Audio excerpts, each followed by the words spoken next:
Broadcasting live from the Business RadioX studios in Atlanta, Georgia, it's time for Atlanta Business Radio. Brought to you by OnPay.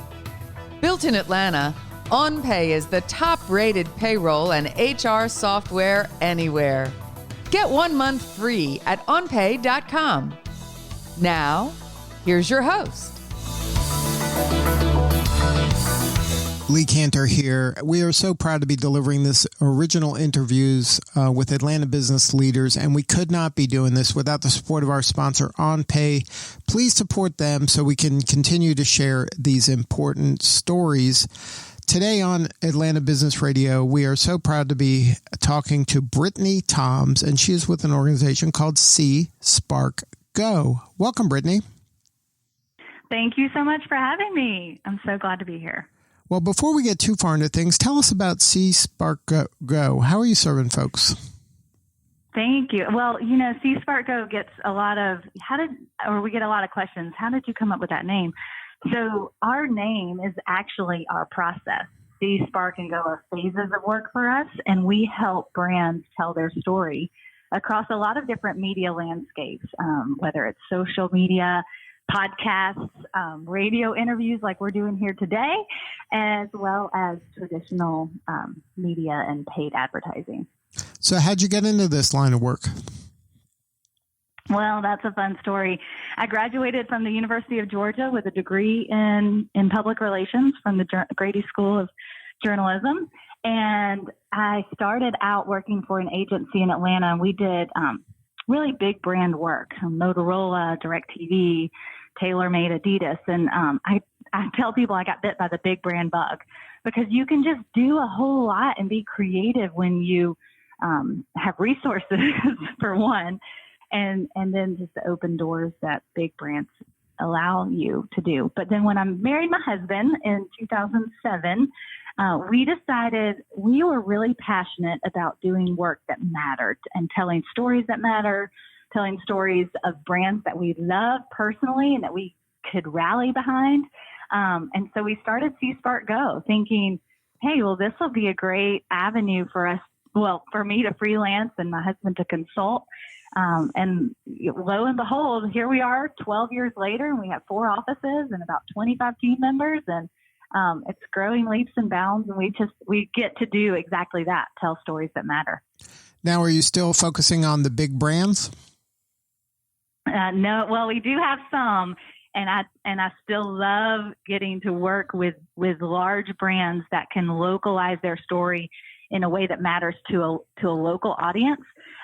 So we do still work with a lot of large brands, but we also have a contingency of clients that are nonprofit or small business. And I think it's fun to bridge that gap and to bring the learnings that you have from corporate America to the nonprofit world, for example, or just get to bridge that gap in terms of CSR for large brands. So what does that look like in today's landscape?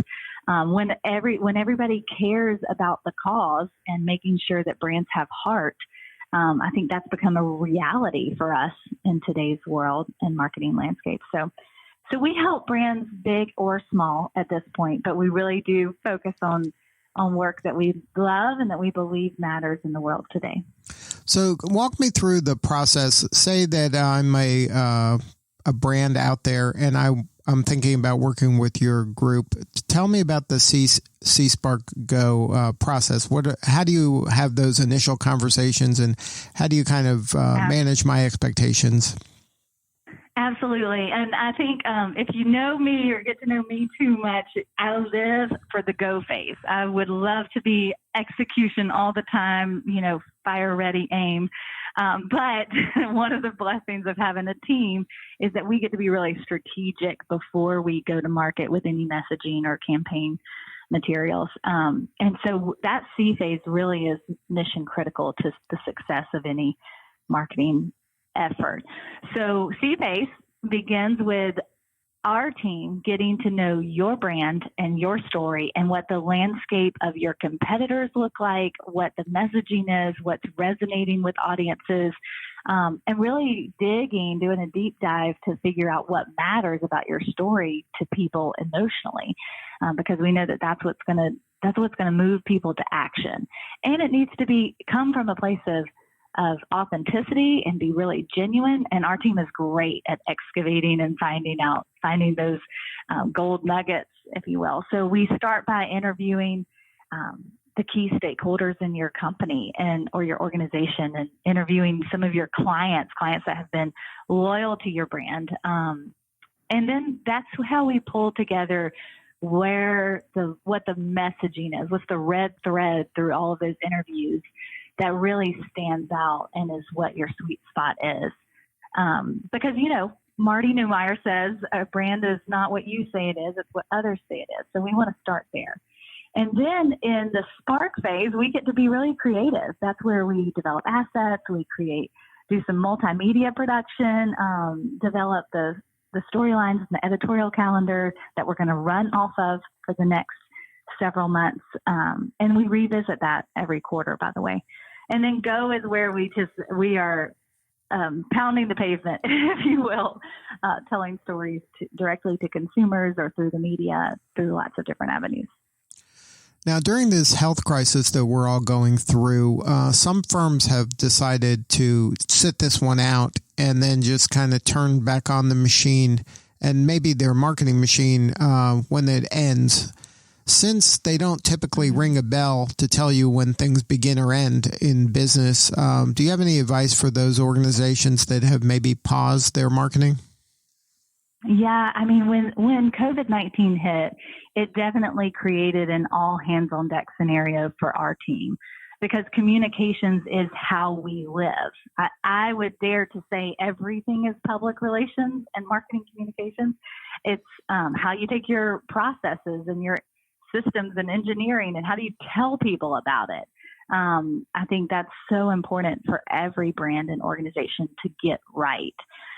So we had to pivot like every other brand in the world, and pause all of the messaging that we had in market, because that doesn't make sense, right? That's not relevant to this circumstance or situation that we find ourselves in. So we did an abrupt halt of the current strategy and had to rework every platform that we were operating on for our clients in the early days of March 2020. And then as we've looked, and some clients have slowed down. If they're brick and mortar and they're not seeing customers walk in through their doors, like they do not need to put money on Facebook ads, for example. So we have slowed down in terms of not supporting the clients where their business is paused. I've told people we're kind of the second layer of impact. But then we've had a lot of clients that don't focus on brick and mortar or weren't really heavily reliant on that have shifted travel dollars and conference dollars and really doubled down on marketing communications. How can we authentically storytell during this time and get in the lives with our consumers and be there with them, because that's so important. So we've been really blessed in that way, that we've gotten to do some focused work with a lot of our clients, and just make sure that we insulate their brands. I don't think that marketing communications has ever really halted.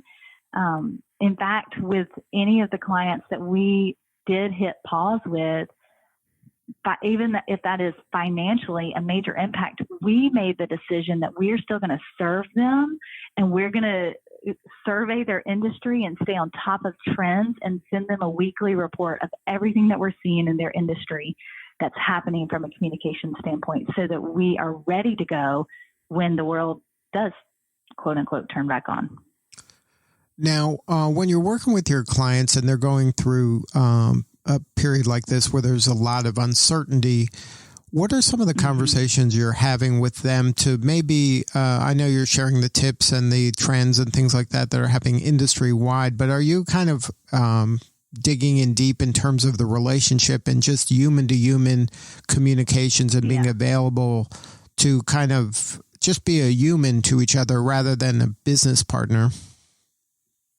Absolutely. I think being human really is the name of the game. And we focus throughout our history of being in the business world, we focus on two things: relationships and results. Because we say if we're highly relational and we don't get results, then we're just friends, right?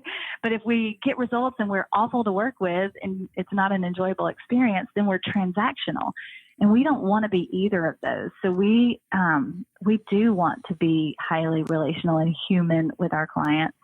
And so that's important to us. And I think we're also blessed that we've worked with so many brands over multi-year relationships that we have developed friendships. And I think that's a really sweet spot to be in, where it's not just business. You hear the term, oh, it's just business. Well, we never want to be that.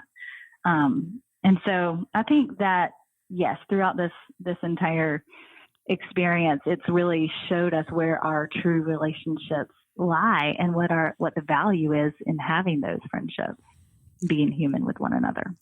Now, as your agency has expanded, you probably had the opportunity to work remotely with a bunch of different folks. Can you maybe share some tips for the people out there that this is the first time they're working remotely and the first time they're they're not seeing their team face to face? Yeah, absolutely. I wrote a guest post on Forbes.com about managing a team through change. And we are fortunate that remote working was not abnormal to us. We have satellite offices in Nashville and Newport Beach, for example, where team members are slim. It's not a full-fledged office like Athens or Atlanta.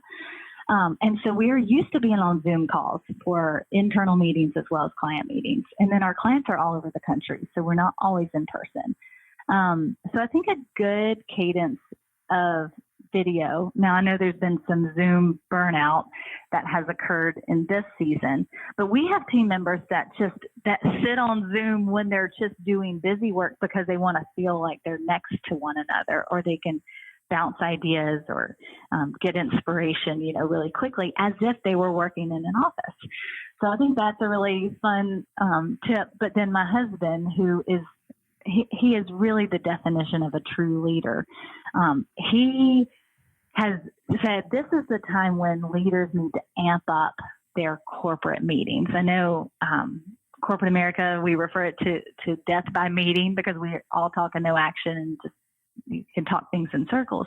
But in a crisis or even in the midst of a large change, it's important to talk to your people and to hear what they're feeling and what their tips are, because oftentimes the best ideas are the ones that are just bubbling up from within.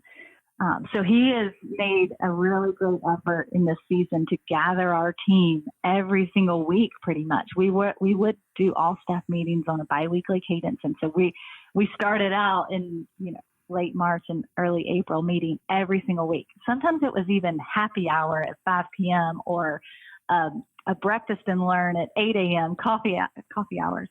And so we did really fun things, but we really thought it was important to gather. And then he's done one-on-ones. We've kept our leadership meetings intact, and our finance meetings have actually increased during this time. But I think meeting your people and hearing them and listening to them is key and paramount in any large-scale change or environment like we found ourselves in.